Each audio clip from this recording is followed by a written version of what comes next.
In your opinion, what is the 49ers' number one goal this offseason? I And think, explain to me why you're picking what you're picking. yeah, this to me is an interesting one.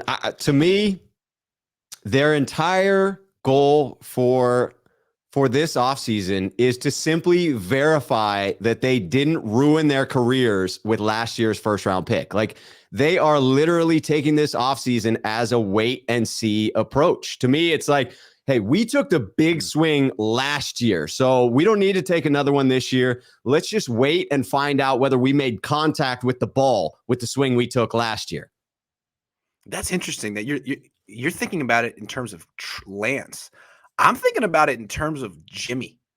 For whatever reason, it seems like the number one thing for the Niners this year is to get something for Jimmy Yes. Garoppolo. Like, they even said we'd be cool just moving on to Trey Lance. Kyle Shanahan said that. Like, that's why we're trying to trade Jimmy. We're ready to move on to Lance, whether you believe him or not. Yeah. But it's like, why does it matter what the return is? If you really, really, really believed in Trey Lance, what's the difference between a third round comp and a fourth round pick and a sixth round? Like, who cares? You do.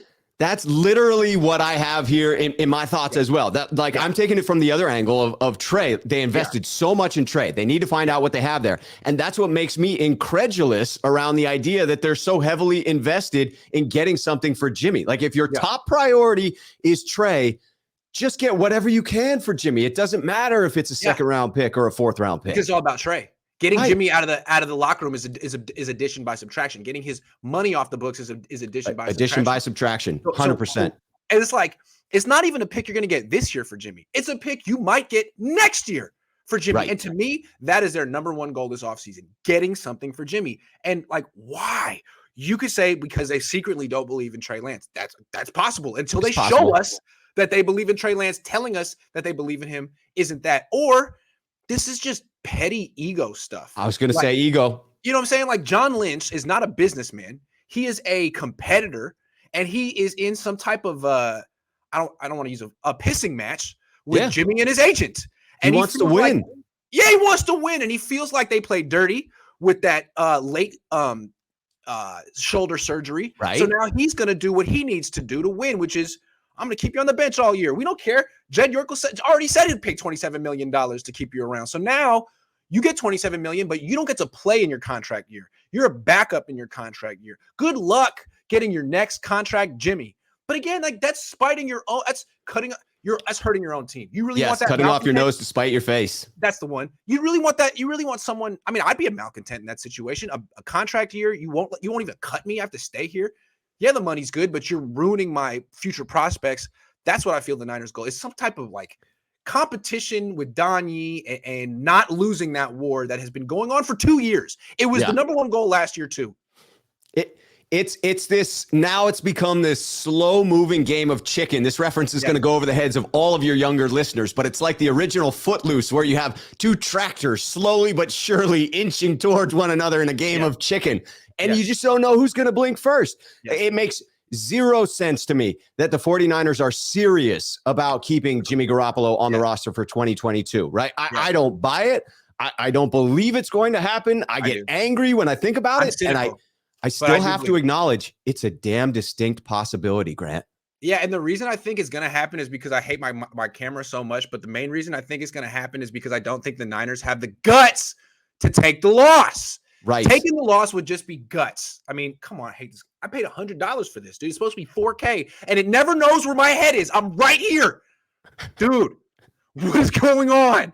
Who do I have to call to make this work? Unbelievable. It's just people can't. Oh, there I am. I'm just people can't see me. I'm like Tupac. You just can't see me. You're too handsome for that camera. Grant, it can't take it. What was I talking about? I don't even know, man. Jimmy. Probably Jimmy. What else are we talking about but Jimmy freaking Garoppolo? No, I agree that it has come down to this war of egos. Who's going to blink first? And I mean, I'm flabbergasted by the fact that we are still here, still having to talk about it, and legitimately considering Jimmy being on the roster in 2022 and a camp battle to see who's our quarterback. When they traded for Trey Lance, I was like, wow, this is so cool. The Niners are like cutting edge again. Like, they get it. that you can win with a young quarterback. You can have a young quarterback and take advantage of the rookie wage scale and Right. put a bunch of good players around him, and you can do it. And they're like, no, actually, we're going to do this. We're in 1987. We're going to keep two quarterbacks. Like, who else does that in the salary cap era? No. We want to spend freaking $35 million on two quarterbacks. Neither one we're super excited about. Meanwhile, the Rams have a Super Bowl winning quarterback making $13 million this year. I really thought the Niners got it, but now it's like, nah, let's just waste all of Trey Lance's rookie deal on him developing and then maybe play him for 6 games at the end of his rookie deal like we did with Jimmy, get like a really small, inaccurate snapshot of what he can do, make him the highest paid player in the league and hope for the best. That's what they do. It's unbelievable. It's this combination of strategies that make neither one terribly effective, right? It's this like, hey, we're going to continue to build through the draft and we'll take this big swing on Trey Lance, but then we'll hedge our bets by keeping the other quarterback around. And so we took a big swing, but we're not taking advantage of the rookie wage scale. And it just leaves them in the middle, where they're not committed to one strategy or the other. Where I fundamentally agree with you is both quarterbacks too. It does a disservice to both quarterbacks. It does. And to me, what it comes down to is this has boiled down to ego. To me, I think that is clear that if the 49ers just admitted, hey, you know what? We overvalued Jimmy. I was guilty of it too. Like, I have to admit, I was wrong. I did not see the quarterback's musical chairs playing out the way that they did. I don't think anyone could have accurately seen that in that short time frame. Tom Brady was going to unretire. Deshaun Watson was going to be cleared of the criminal charges. Matt Ryan was going to move because the Falcons flirt with Deshaun Watson, and now he's uncomfortable. There's just no way you could have foreseen it. And as soon as things started to move quickly, you had to pivot. You had to lower that asking price and get Jimmy out the door, and they failed to do that. So to me, this is now ego. You just got to admit you made a mistake, you overplayed your hand, and get out from under it.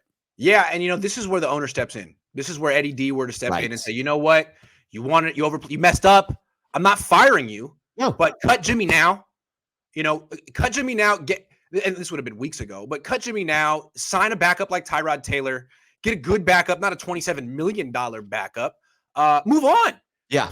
You need to play for right now. It's not about getting a pick next year for Jimmy. That's off the table. I'm the owner. I'm setting the agenda. But Jed's not doing that. Jed's happy. Yeah.